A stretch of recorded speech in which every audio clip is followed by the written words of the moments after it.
আপনি কি কখনো একটি হ্রদের জলে নিজের মুখ দেখার চেষ্টা করেছেন? যদি জলে ঢেউ ওঠে, যদি বাতাসে জল কাঁপে, তাহলে কি নিজের মুখ স্পষ্ট দেখা যায়? না। কিন্তু জল যখন একেবারে স্থির হয়ে যায়, তখন তার তলদেশও দেখা যায়, নিজের মুখও দেখা যায়। স্বামী বিবেকানন্দ বলেছিলেন, আমাদের মনও ঠিক এমনই একটি হ্রদ। যতক্ষণ মন অশান্ত, ততক্ষণ আমরা নিজেদের প্রকৃত স্বরূপকে দেখতে পারি না। আজকের এই গল্পটি শুধু একটি হ্রদের গল্প নয়, এটি আমাদের নিজের মনের গল্প। হিমালয়ের পাদদেশে একটি ছোট্ট আশ্রম, চারিদিকে সবুজ বন, পাখির কলতান, নীল আকাশ। আশ্রমের একটু দূরে একটি বিশাল হ্রদ। হ্রদের জল এতটাই স্বচ্ছ যে মনে হয় কাঁচের তৈরি। প্রতিদিন ভোরে একজন বৃদ্ধ ঋষি সেখানে ধ্যান করতে যেতেন।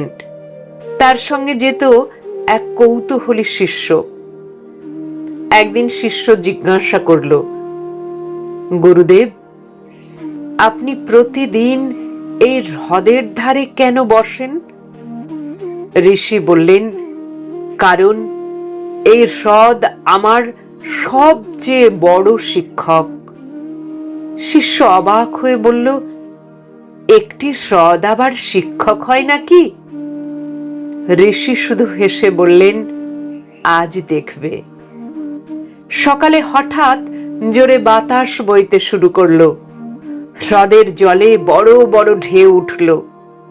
জল ঘোলা হয়ে গেল। ঋষি বললেন, এবার জলের তলদেশ দেখো। শিষ্য অনেক চেষ্টা করেও কিছুই দেখতে পেল না। না নিজের মুখ, না হ্রদের নিচে থাকা পাথর, সবকিছুই অস্পষ্ট। কিছুক্ষণ পর বাতাস থেমে গেল, ধীরে ধীরে ঢেউও থেমে গেল। হ্রদের জল কাঁচের মতো স্থির হয়ে গেল। ঋষি আবার বললেন, এবার তাকাও। শিষ্য বিস্ময়ে চিৎকার করে উঠল। সে নিজের মুখ দেখতে পেল। হ্রদের তলায় ছোট ছোট মাছও দেখতে পেল, পাথরও দেখতে পেল। সবকিছু যেন একেবারে পরিষ্কার। ঋষি মৃদু হেসে বললেন, এই হ্রদই তোমার মন। বাতাস হলো তোমার ইচ্ছা, ভয়, রাগ, লোভ, দুশ্চিন্তা। আর ঢেউ হলো মনের অস্থিরতা।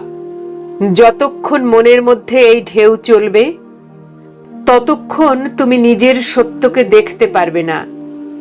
স্বামী বিবেকানন্দ রাজযোগে বলেছিলেন, মন একটি হ্রদের মতো।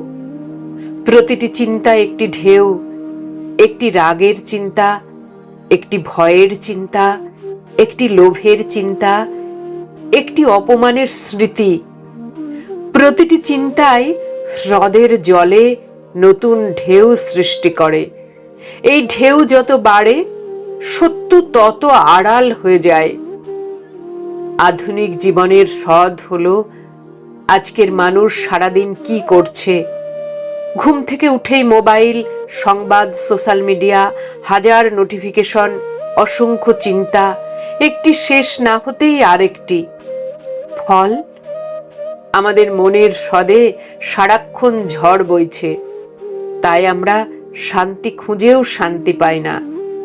রাজযোগের উদ্দেশ্য বা লক্ষ্য নতুন চিন্তা তৈরি করা নয়, বরং অপ্রয়োজনীয় ঢেউগুলোকে থামানো।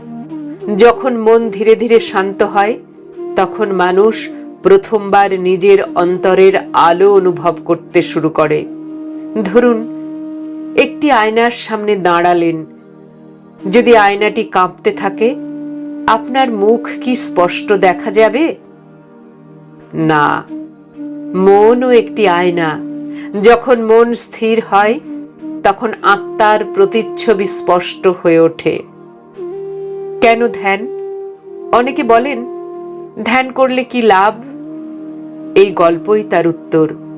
ধ্যানের উদ্দেশ্য অলৌকিক শক্তি অর্জন নয়, ধ্যানের উদ্দেশ্য হল মনের ঢেউকে শান্ত করা। স্বামী বিবেকানন্দ বলতেন, একাগ্রতাই সমস্ত জ্ঞানের রহস্য। যে মন সর্বদা অশান্ত, সে কিছুই গভীরভাবে উপলব্ধি করতে পারে না। কিন্তু যে মন হ্রদের জলের মতো শান্ত, তার কাছে সত্য নিজেই ধরা দেয়। আপনার জীবনে কি অনেক অস্থিরতা, অকারণ দুশ্চিন্তা, রাগ, হতাশা? তাহলে বাইরে উত্তর খুঁজবেন না, নিজের মনের হ্রদকে শান্ত করুন। কারণ সমস্যার সমাধান প্রায়ই বাইরে নয়, ভিতরেই লুকিয়ে থাকে। অশান্ত হ্রদ কখনো নিজের তলদেশ দেখাতে পারে না। অশান্ত মনও কখনো আত্মার সত্যকে উপলব্ধি করতে পারে না। রাজযোগ আমাদের শেখায়, মনকে জোর করে থামাতে নয়, ভালোবাসা, নিয়মিত সাধনা, একাগ্রতা এবং ধ্যানের মাধ্যমে ধীরে ধীরে তাকে শান্ত করতে। যেদিন আপনার মনের হ্রদ সম্পূর্ণ শান্ত হবে, সেদিন আপনি শুধু পৃথিবীকে নতুনভাবে দেখবেন না, নিজেকেও নতুনভাবে চিনতে পারবেন। হ্রদের জলে ঢেউ থামলে যেমন তলদেশ দেখা যায়, তেমনি মনের ঢেউ থামলে আত্মার সত্য প্রকাশিত হয়। এটাই রাজযোগের শিক্ষা, এটাই স্বামী বিবেকানন্দের আহ্বান। ধন্যবাদ।